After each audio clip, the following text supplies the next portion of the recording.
Hello दोस्तों, एक बार आपका फिर स्वागत है हमारे YouTube channel concept with Rohit @ पर, जिसमें हम पढ़ रहे हैं प्रॉफिट एंड लॉस का part third. Profit and loss का पार्ट वन और पार्ट टू ऑलरेडी अपलोड कर दिया गया है। पार्ट वन और पार्ट टू में पार्ट वन में हमने आपको बेसिक कॉन्सेप्ट्स क्लियर कराए हैं और साथ ही उनको ये चीज़ इस तरीके से समझाया है कि आपको कभी भी कोई भी क्वेश्चन, कोई भी फॉर्मूला, कुछ भी रट्टा मारने की जरूरत नहीं है, यानी कि कोई भी चीज़ याद करने की जरूरत नहीं है। सब कुछ बिल्कुल मैथमेटिकली, यानी कि बिल्कुल सिस्टेमेटिकली, वन बाय वन, इसके बाद स्टेप सिस्टेमेटिकली हमने आपको क्लियर कराई है। उसके बाद पार्ट टू में हमने आपको जो कुछ फॉर्मूलेज रह गए थे उनको तो क्लियर कराया ही है, साथ ही फिर क्वेश्चंस लिए हैं और उनको क्लियर कराया। तो कल पार्ट टू में हमने 1 to 10 क्वेश्चंस कवर किए थे, जिसमें मैंने क्वेश्चन नंबर 8 स्किप कर दिया था। स्किप नहीं किया था, मतलब आपको टास्क दिया था करने के लिए, क्योंकि क्वेश्चन नंबर 8 जैसा क्वेश्चन मैंने कराए थे आपको, 7, 6 क्वेश्चन उसी के जैसे थे। तो 9th 10th भी ठीक है। तो अब देखते हैं, कुछ बच्चों को प्रॉब्लम आई है क्वेश्चन नंबर 8 में, और बाकी 11 से लेके 14 तक तो मैंने कराए नहीं थे। कुछ बच्चों को आगे के क्वेश्चंस में प्रॉब्लम आई। अब जो नहीं कराए उनकी तो बात ही अलग है, अब जो कराए हैं उसके जिसके जैसा और वो नहीं हुआ उसको देखते हैं पहले। तो क्वेश्चन नंबर 8 को हम देखते हैं सबसे पहले। तो एक बार पढ़ के बता देता हूँ। अ कोकोनट मर्चेंट, यानी कि एक नारियल व्यापारी है, finds that the cost price, उसे ज्ञात होता है, क्या होता है, जो कॉस्ट प्राइस है 2750 कोकोनट्स का, यानी 2750 नारियल का जो क्रय मूल्य है, यानी कि कॉस्ट प्राइस है, इज द सेम, यानी कि वो इक्वल किसके हैं, सेम किसके हैं, सेलिंग प्राइस ऑफ 2500 कोकोनट, यानी कि 2500 नारियल के विक्रय मूल्य के बराबर है। 2750 नारियल का क्रय मूल्य किसके बराबर है, 2500 नारियल के विक्रय मूल्य के बराबर। 2750 कोकोनट्स का जो कॉस्ट प्राइस है वो किसके इक्वल है, 2500 कोकोनट्स के सेलिंग प्राइस के। इतनी बात समझ में आ गई। तो ये बताना है कि लॉस हुआ या गेन हुआ, और हुआ तो कितना, लॉस परसेंटेज और गेन परसेंटेज फाइंड करना है। बहुत ही ईजी है, देखो मैं समझाता हूँ।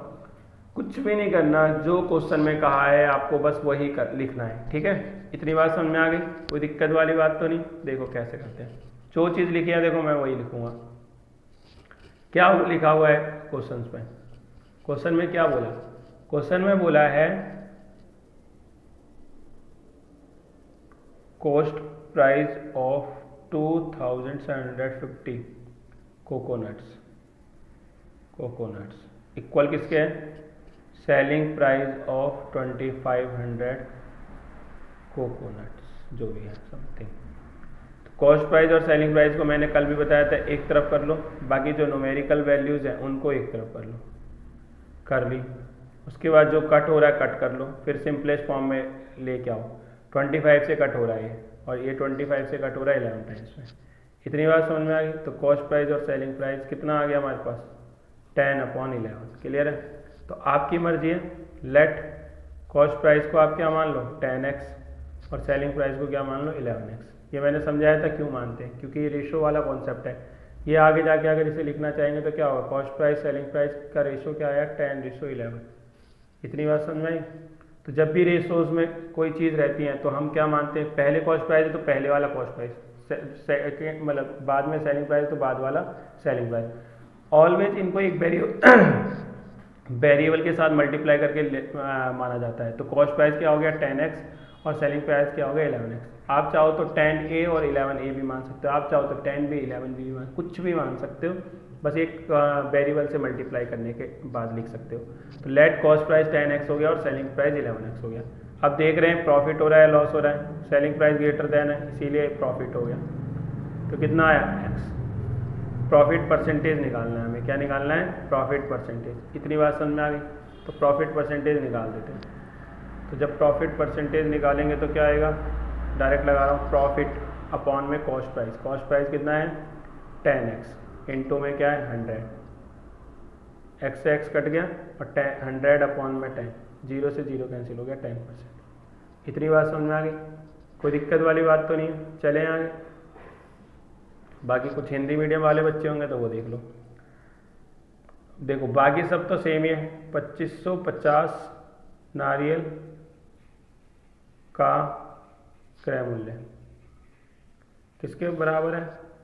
2750 है। 2500 नारियल के विक्रय मूल्य के बराबर। क्लियर है? क्रय मूल्य विक्रय मूल्य एक तरफ करो, क्रय मूल्य इधर हो गया, विक्रय मूल्य इधर लेके आओ। 2500 नीचे गया 2700, 0 से 0 कट कर दिया, ये 10 टाइम्स में 11 टाइम्स। क्रय मूल्य क्या हो गया? विक्रय मूल्य का रेशो जो आया वो कितना आया? 10/11 आया। तो इसे रेशो में कन्वर्ट कर लेंगे। इसके आगे सारा कॉन्सेप्ट यही वाला है, दोबारा समझा देता हूँ इसको मैं। कॉस्ट प्राइस ऑफ 2750 कोकोनट्स का किसके इक्वल है? सेलिंग प्राइस ऑफ 2500 कोकोनट्स के। तो कॉस्ट प्राइस सेलिंग प्राइस को एक तरफ कर लिया, न्यूमेरिकल वैल्यूज को एक तरफ कट कुट किया, 10/11 आया। तो इसको हम रेशो में भी लिख लेते हैं, कन्वर्ट कर लिया, ऐसे कह सकते हैं। कॉस्ट प्राइस 10x हो गया, सेलिंग प्राइस 11x हो गया। सेम हिंदी वालों के लिए कॉस्ट प्राइस हो जाएगा 10x, क्रय मूल्य हो जाएगा 10x और विक्रय मूल्य क्या हो जाएगा? विक्रय मूल्य हो जाएगा 11x। इतनी बात समझ में आ गई? तो बस फिर देखो कॉस्ट प्राइस आ गया 10x, फिर देख लो प्रॉफिट हो रहा है यानी कि लाभ हो जाएगा वहाँ 11x माइनस 10x, x आ गया। प्रॉफिट परसेंटेज निकालना है तो निकाल दिया, कोई बड़ी बात है। हिंदी मीडियम वाले भी देखोगे, देख लो, कुछ पता नहीं है, कुछ नालायक बोलने लगते हैं, हमें समझ नहीं आएगा इंग्लिश में। 10x हो गया और विक्रय मूल्य क्या हो गया? 11x हो गया। क्लियर है? फिर क्या हो रहा है? लाभ हो रहा है 11x माइनस में 10x, कितना आया? x आया। तो लाभ परसेंट निकाल दो, क्या निकलता है लाभ परसेंट? लाभ अपॉन में क्रय मूल्य गुणा में 100। बस अब तो कर लोगे, 10 से ये कट गया, 10% आया। आ गई बात समझ में? नहीं आ गई? 8 क्वेश्चन सबको क्लियर हो गया? नहीं हुआ हो तो दोबारा से बैक करना और देख लेना। दोनों मीडियम में समझाया मैंने, हिंदी मीडियम के साथ साथ इंग्लिश मीडियम में। इतनी बात क्लियर? आगे चलते हैं। क्वेश्चन नंबर 9, 10 तो मैंने कवर कर ही लिया था, क्वेश्चन नंबर 11 कर लेते हैं। एक टेलीविजन है और एक रेफ्रिजरेटर है, यानी कि एक फ्रिज है। बर सोल्ड फॉर 12,000 ईच, यानी कि दोनों को हमने 12,000 में बेच दिया। दोनों को मिला के नहीं, यानी टेलीविजन को बेचा वो भी 12,000 में बेचा 12,000 में, और रेफ्रिजरेटर को बेचा वो भी 12,000 में बेचा। यानी कि एक टेलीविजन को बेचा तब भी 12,000 में, एक रेफ्रिजरेटर को तब भी 12,000 में। If the television was sold at A loss of 20%, जो टेलीविजन को बेचा उसको बेचा 20% के लॉस पे, end of the cost, and the refrigerator of at a gain of 20% of the cost, और जो रेफ्रिजरेटर है उसको बेचा 20% के गेन पे, यानी कि प्रॉफिट पे। तो अब ये बताना है एंटायर ट्रांजैक्शन रिजल्टेड, यानी कि टोटल मिला के क्या हुआ, प्रॉफिट हुआ या लॉस हुआ। देखो इस क्वेश्चन का पूरा कॉन्सेप्ट समझना जरूरी है, क्योंकि हो सकता है डिफरेंट दे दे। अभी तो यहाँ पे सेम दिया है, रेफ्रिजरेटर एंड टेलीविजन को मान लो रेफ्रिजरेटर 12,000 में बेच दे और टेलीविजन 12,000 में बेच दे और रेफ्रिजरेटर 20,000 में बेच दे या 15,000 में बेच दे। तो अभी फिलहाल आप समझो, तो यहाँ लिखो सेलिंग प्राइस ऑफ टेलीविजन को मैं टैली लिख रहा हूँ खाली 12,000, एक लाइन खींचो। यहाँ लिखो सेलिंग प्राइस ऑफ रेफ्रिजरेटर को लिख रहा हूँ रेफ्री, कितना है 12,000। इतनी बात समझ में आई? सेलिंग प्राइस दे रखा है 12,000 में, बेचा दोनों को ईच को। इतनी बात क्लियर? इस पे हो गया मुझे लॉस, कितने का? 20% का लॉस परसेंटेज। कल यही फॉर्मूले कराए थे हमने, ठीक है। गेन परसेंटेज कहते हैं या प्रॉफिट परसेंटेज कहते हैं, एक ही बात होती है। इतनी बात समझ जाओ। विक्रय मूल्य किसका? फ्रिज का 12,000 है, लाभ परसेंट है 20%। विक्रय मूल्य किसका? टेलीविजन यानी कि टीवी का कितना है? 12,000, और हानि परसेंट कितना है? 20%। अब निकालना है क्रय मूल्य, यानी कि कॉस्ट प्राइस। लिख देता हूँ हिंदी में, क्रय मूल्य। कल हमने एक फॉर्मूला पढ़ा था सेलिंग प्राइस, और जब भी सेलिंग प्राइस आएगा तो 100 माइनस में लॉस परसेंटेज नीचे आएगा। इतनी बात समझ में आ गई? सेम फॉर्मूला यहाँ भी लगेगा, ठीक है। ये लाइन लिख देता हूँ। अच्छा थोड़ा सा चेंज हो जाएगा। चेंज क्या होगा यार, सेलिंग प्राइस है बस, वहाँ पे प्रॉफिट था, लॉस था तो माइनस आया, और यहाँ प्रॉफिट है तो प्लस आ जाएगा। इतनी सी बात है, क्या चेंज हो रहा है। इतनी बात समझ में आ गई? कोई दिक्कत वाली बात तो नहीं। उसके बाद हमें निकालना है क्रय मूल्य, यानी कि कॉस्ट प्राइस। सेलिंग प्राइस कितना है? 12,000 है। 100 एक बार माइनस कर दो 20 को, और यहाँ पे क्या करो सेलिंग प्राइस कितना है 12,000 और यहाँ पे प्लस कर दो, 0 से 0 12 से कट गया 100 आ गया, और 100 को 100 से करोगे तो 10,000 आ गया।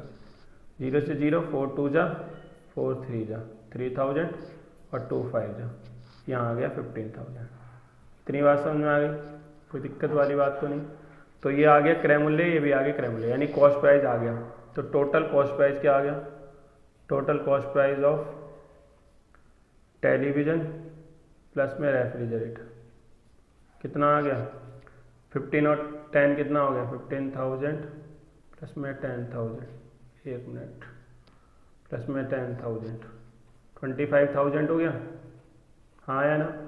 और जो टोटल सेलिंग प्राइस था वो कितना था, टोटल सेलिंग प्राइस 12,000 प्लस में 12,000, हाँ या ना।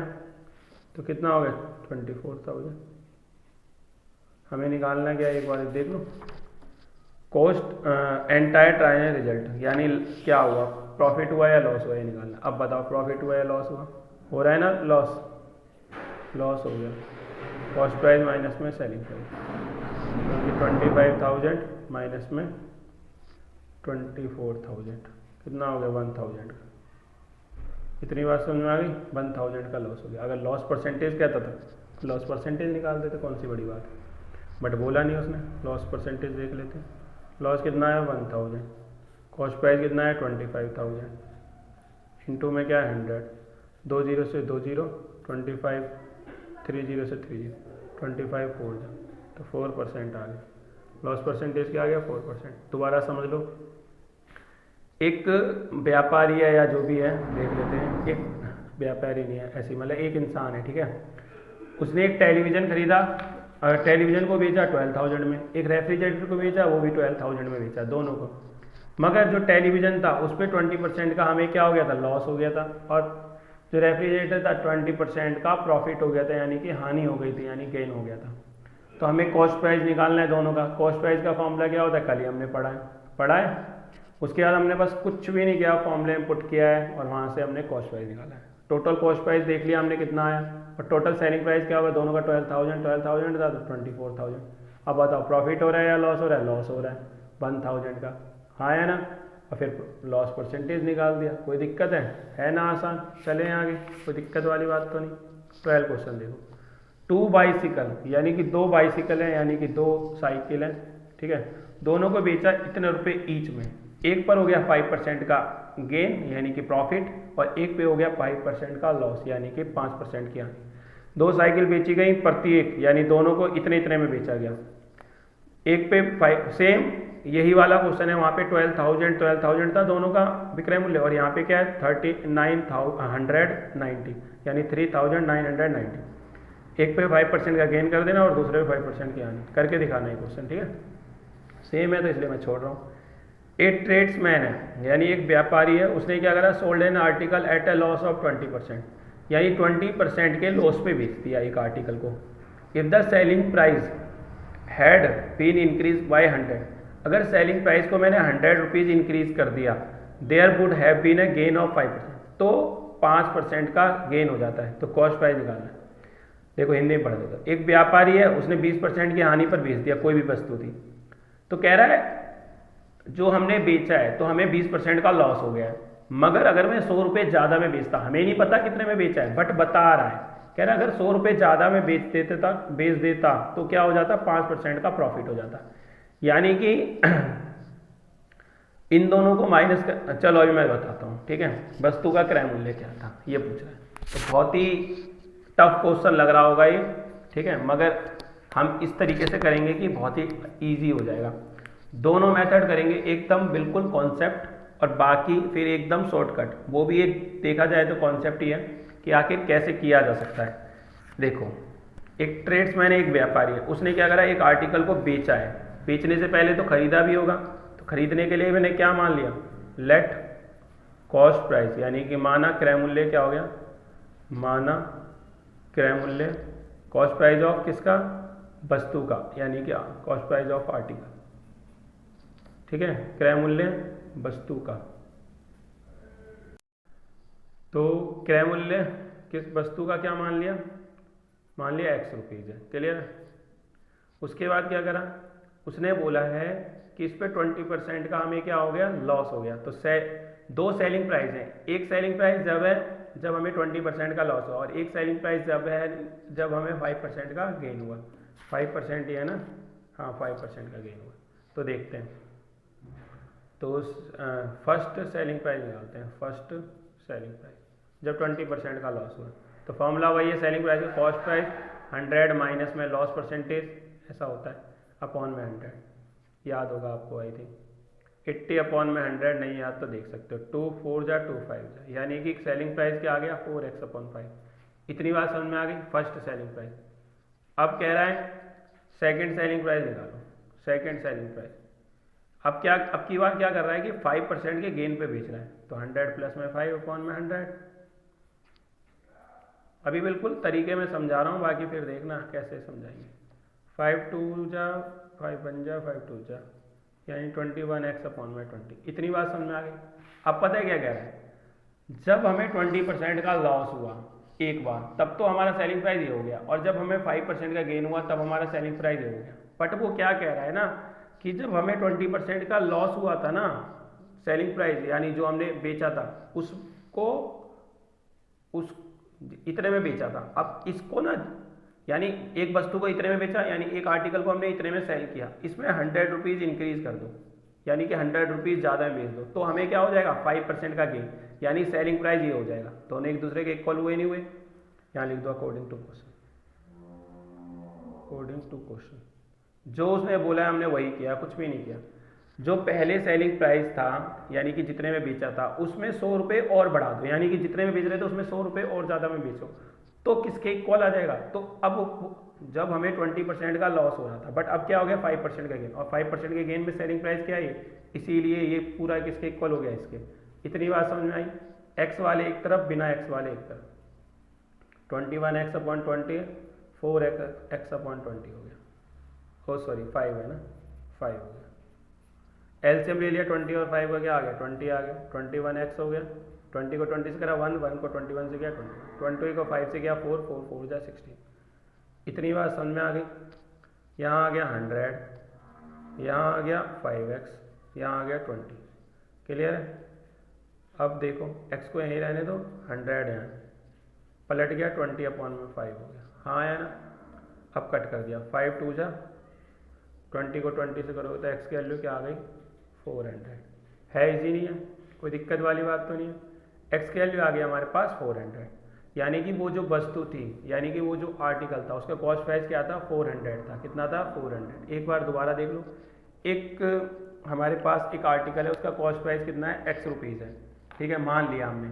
तो एक बार 20% के लॉस पे बेच रहा है और एक बार 5% के गेन पे बेच रहा है, मगर उन दोनों के बीच में जो डिफरेंस है वो 100 रुपीज़ का। और डिफरेंस कैसे पता लगाया, मतलब उसने ऑलरेडी दे रखा था कि जो तब 20% का लॉस हो रहा था उसमें 100 रुपीज़ ऐड कर दो, कर दिया ऐड भाई, तो किसके इक्वल आ जाएगा 5% गेन होगा जितना उसके इक्वल आ जाएगा, तो इसीलिए इसके इक्वल रख लिया, इसीलिए लिखा अकॉर्डिंग टू क्वेश्चन। एक्स वाले एक तरफ एलसीएम लिया, एलसीएम लेने के बाद बस कैलकुलेशन किया और उसके बाद find the value of x, x की वैल्यू फाइंड कर लिया, तो यानी कि कॉस्ट प्राइस क्या आ गया। बाकी दूसरा मेथड इस तरीके से है जिसे हम कह सकते हैं कि कुछ मिनटों में हो जाएगा या सेकंड्स में हो जाएगा। हमेशा एक बात याद रखो ऐसे क्वेश्चन में, ये देखो क्या हो रहा है, कॉस्ट प्राइस तो हमेशा ऑलवेज हमें एक्स ही लेनी, कॉस्ट प्राइस पता नहीं है, तो एक बार हो रहा है 20% का गेन और एक बार हो रहा है हमें 5% का लॉस, ठीक है। 5%, अच्छा एक बात और सॉरी, जब हमें 20% का लॉस हो रहा है तो कभी भी कोई भी चीज़ होती है तो 100% होती है। तो ये जो कॉस्ट प्राइस है जो भी आर्टिकल है ये अपने आप में 100% है, यानी इसकी वैल्यू क्या है ऑलरेडी 100% है। उसमें से हमें क्या करना है 20% का लॉस हो रहा है, यानी इसकी वैल्यू अब कितनी रह जानी है 80% रह जानी है। कितनी रह जानी है 80%। इतनी बात समझ में आ गई।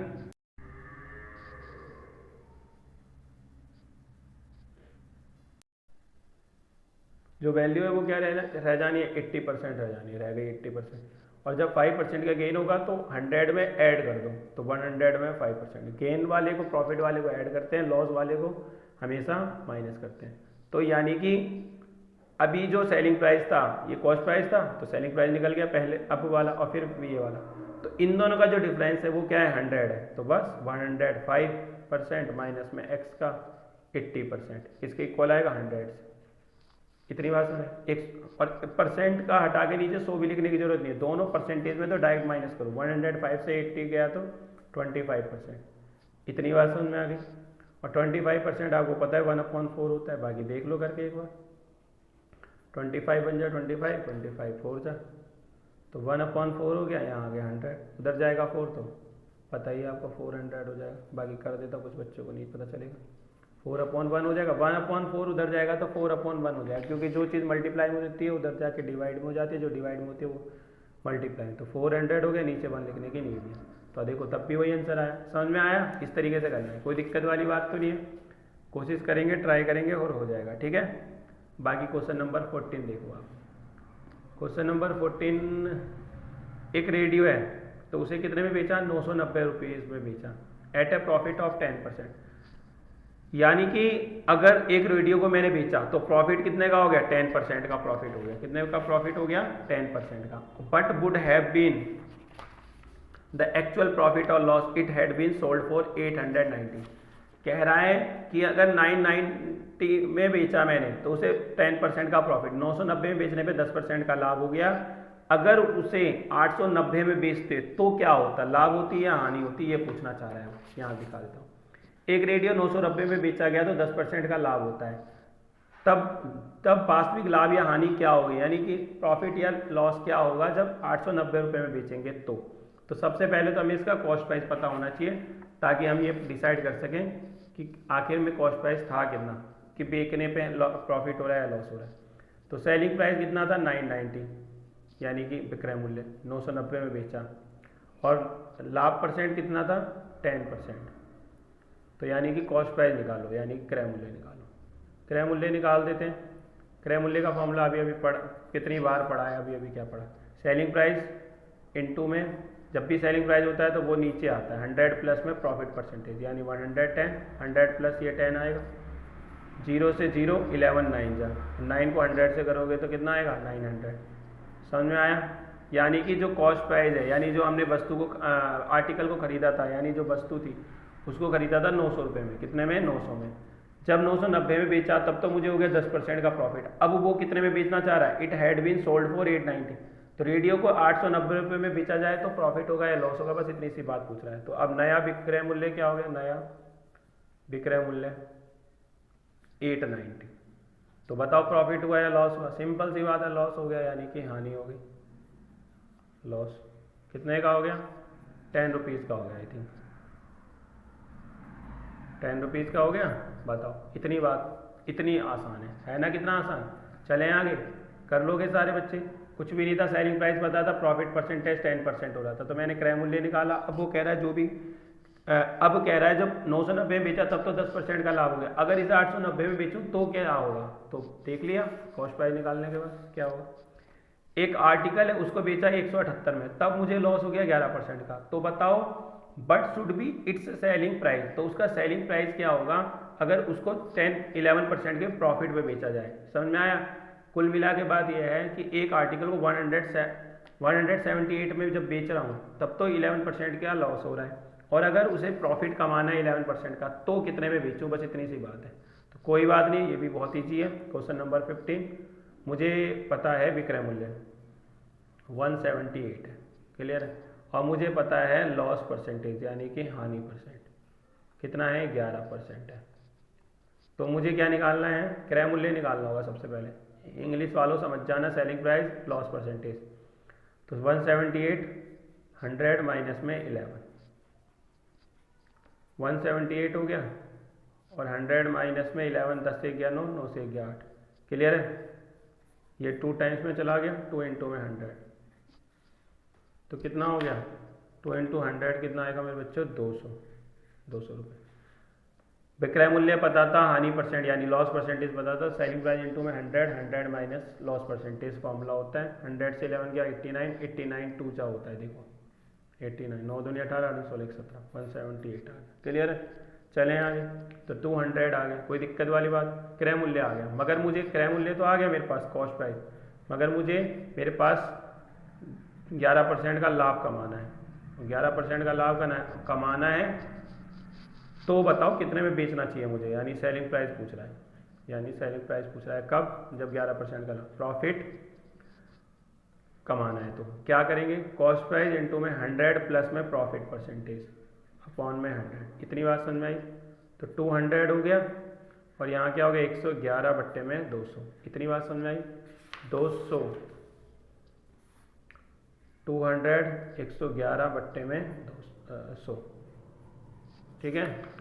हाँ ठीक, तो 2 जीरो से कट गया 2 जीरो, 101 को 2 से मल्टीप्लाई, 111 को 2 से मल्टीप्लाई, 222।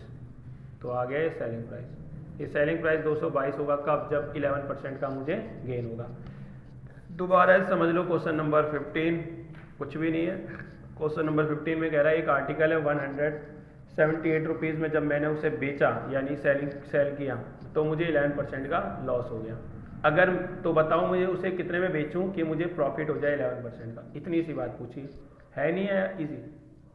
तो हमने निकाल दिया, और निकाला कैसे एक मिनट बता देता हूँ कैसे निकाला है।